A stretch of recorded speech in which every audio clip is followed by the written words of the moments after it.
Welcome back. This is the third part on this paradigm base we've been building with the pine body. I've done a little bit of work to it since the last video, but not much. Just some boring stuff which wasn't worth filming. So I've filled this big void here with epoxy because this was actually loose, but now it's nice and solid. Done it on both sides. I've also drawn up my calves around here and for forearm here. I've filled this crack also, but that's about it. So I'm going to get back onto this now, and the first job is going to be cutting this rounded edge here. So that's the cut we'll be using. I think this is a 3/4, but it could be 5/8, I can't remember. Rounded a bit. So it's important to cut it in the stages. If you try and cut this full depth in one, you'll end up with tear out and burns and all kinds. So it's best to do it in a series of passes. So you start off shallow and then gradually get deeper. And this bearing will ride on the edge around the body. So it's important you have your body outline finalised, even sanded to a certain point, to make sure there's no little bumps which this bearing will pick up, because those bumps will be transferred straight into your, and magnified, straight into your rounded edge, and they'll look, it'll look wobbly and bumpy. So make sure you do that first.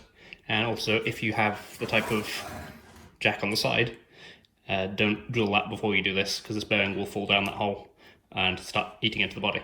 But this is a P-base style, so it doesn't matter, the jack's going on the front.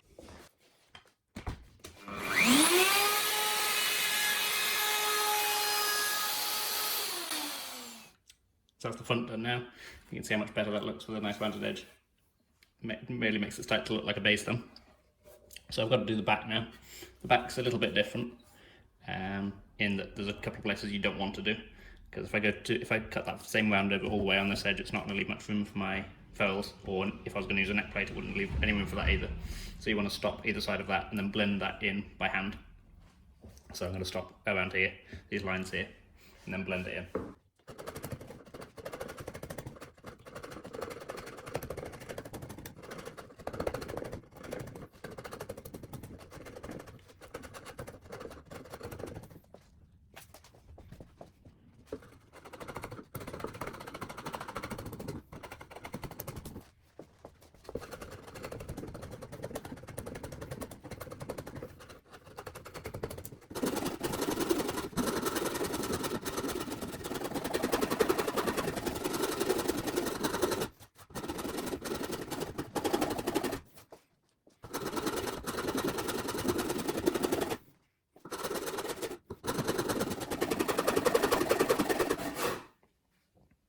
So there it is, roughed in now. It's obviously going to need some more sanding and refining, but it's the basic shape in there, so we can move on to the next one, which will be this one here, the forearm contour.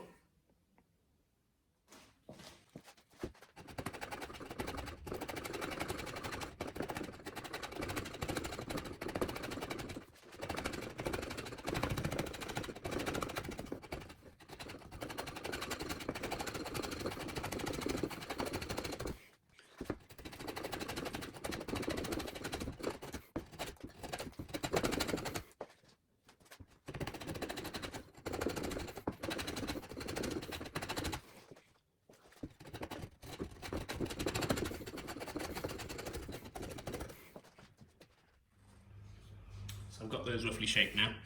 I'm going to move on to the neck attachment ferrules.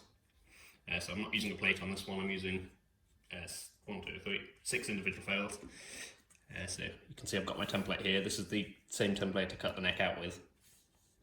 And I've got the holes here. And these need to be in a place obviously where they're not going to hit any reinforcement rods you may have in there, or obviously the truss rod. So it's these 6 here, and they're going to be fine. Just a nice, that's the tight fit, so there's not going to be any problems with them being in the wrong place. And that's drilled out to a 5mm hole in here, so I take a 5mm drill bit and give that a tap on each one, and then that will transfer the holes onto there. The hammer.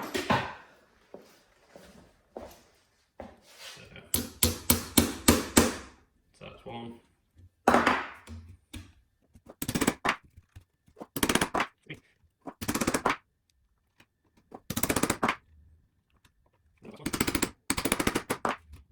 So now I should have 6 holes there, which you might be able to see that I do have. I can now make them a bit more obvious with a paddle.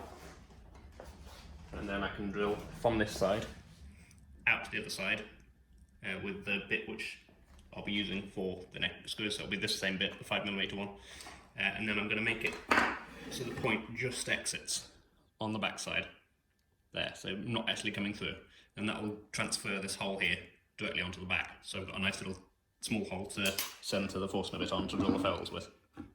If you drill all the way through, you end up with a big hole there, and the Forstner bit won't be able to centre on that. I'll show you in a minute.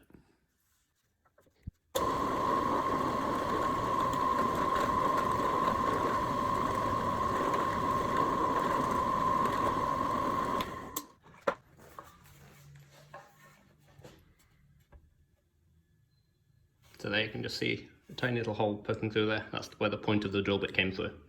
So now I can use the Forstner bit on that after I've drilled these other ones to enlarge it for the size of the ferrule.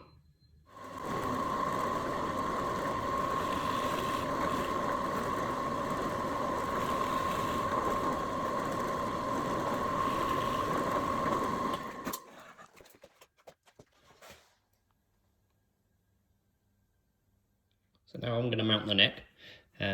First step is to transfer those holes we've just drilled onto the neck. I've got the same 5mm drill bit in the drill, but I'm not actually using it to drill. I'm just going to use it to get through the hole. So just like that, and then stop as soon as I'm there. Because this is I've got a point on the drill bit, so that'll mark just that dead spot where the screw will end up passing through. So I'll do these two outer ones, and then I'll drill the rest of them after I've got these two screws in. So there we go, that's what we were looking for. There's two little spots there. So now I can drill those on the drill press to make sure they're dead square. So you can just see I've got a little bit of blue tape on that drill there. That's just here. That's just to stop it going too deep, so that's going to be an indicator of when I'm up to the proper depth, because the last thing we want to do is go through the other side of the neck. That would be bad.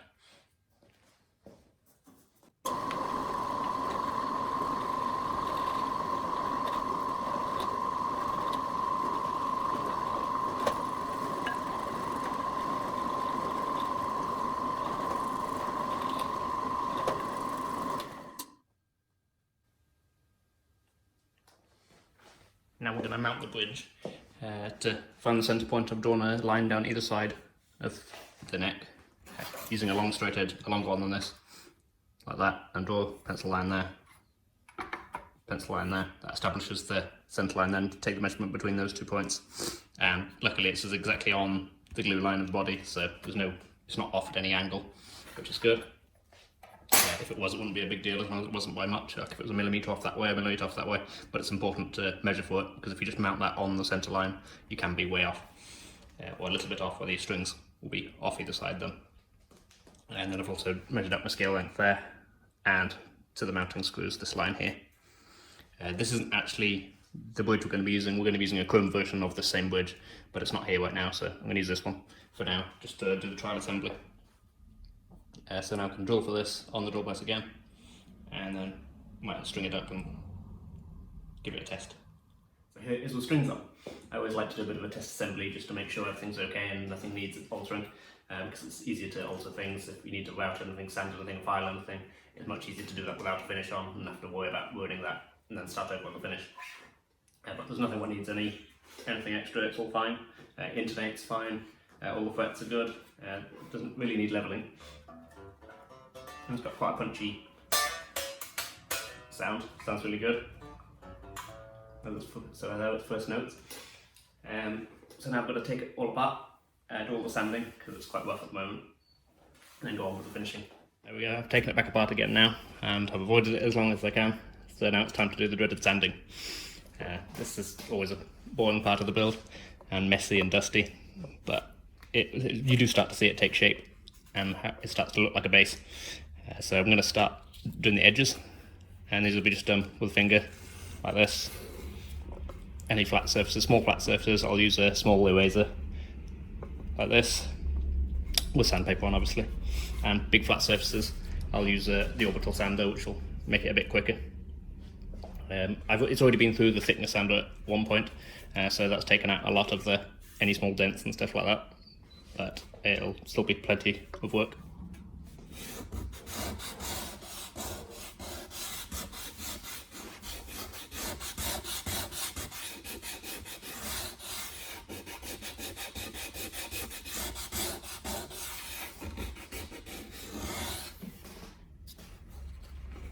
So this is 80 grit at the moment. I'll be going all the way up to 6 or maybe even 800, because pine's not a particularly hard wood, so it can show scratches if you stop at a too coarse grit. It's always worth wearing a mask when you're doing this, because the dust can be quite bad, especially on pine. It's got loads of turpentine in it, and it seems to, if I don't wear a mask, like I can't now because I'm talking to the camera, it can actually irritate me more than other woods.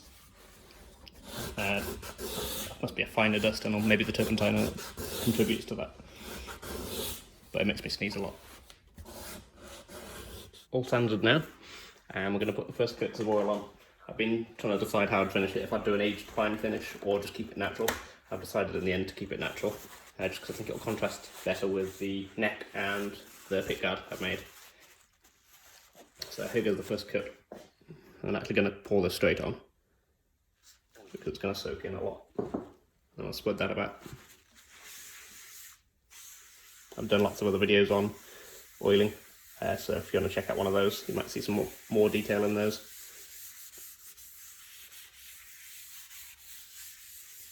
I like to do the back and the front separately. Some people will attach a spray handle, which I would do if I was spraying it, but I find that it always gets in the way of when you're trying to oil down here. So I just turn it over after it's dry and do the other side. Takes a bit longer, but I think I get a bit better results anyway.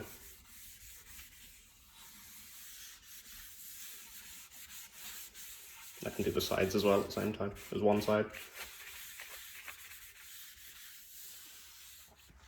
And here's the neck. You can see I've already finished the face of the headstock, got my decal on there, and this is finished with nitrocellulose on the face, but the rest is going to be an all finish on the back. So it'll all go similar colours to that. Looks a bit too dark in the camera, but there we go, you can see a bit better now. So this will be level sanded a bit later after I've done the oiling, so if I do get any oil on this, it won't matter. There goes the first coat of oil on this.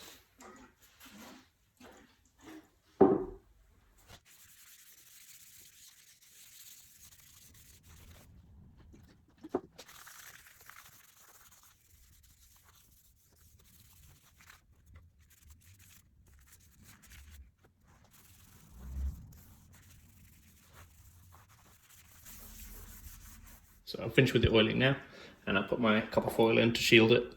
I didn't do a video on that. I'm going to do a video on that at some point to cover all the details of that, but I didn't on this one just because the video is getting quite long at this point. And I've also run the ground wire through here. And here's my pickguard. Again, no video on that because this is actually the first time I've made a leather pickguard. So there was some experimenting going on. I made obviously plenty of normal pickguards, plastic, metal and all that type of stuff, but not one with leather on. So this is backed with phenolic paper, which is like a card. And it's really thin, but quite stiff, which it needs to be to support the pots. So you can see that I've pre-wired this as well. So it's just a case now of putting it back together, and then we can actually play it plugged in. That's how it's going to look. And here we are, back assembled again, the finished base. I'm quite happy with how the colour of the pickguards come out against the mahogany net. You can see they're a good match, they blend in nicely. And now I'll put it on a strap so you can see it balance. So you can see on the strap, no hands and no dive at all. Stays exactly where you put it, doesn't try and drop. And this is just on a narrow strap as well. This base weighs about 5.5 to 6 pounds, somewhere around that in that area. So it's really lightweight, and managed to get it balancing perfectly too. So I'm very happy with that. So here's what it sounds like. This is volume on full and tone on full.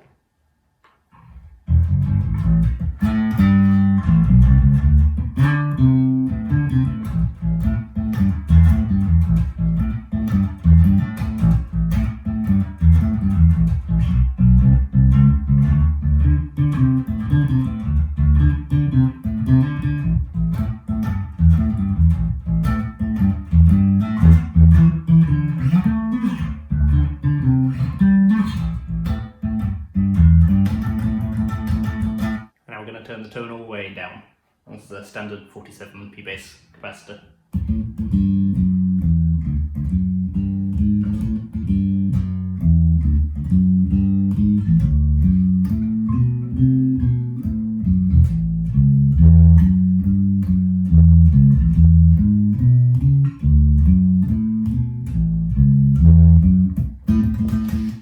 So you can hear it's got that classic P-bass sound without any of that honking mid-range which you can have, which I really don't like out of P-bass, so I'm very happy with how this one's turned out and how it sounds.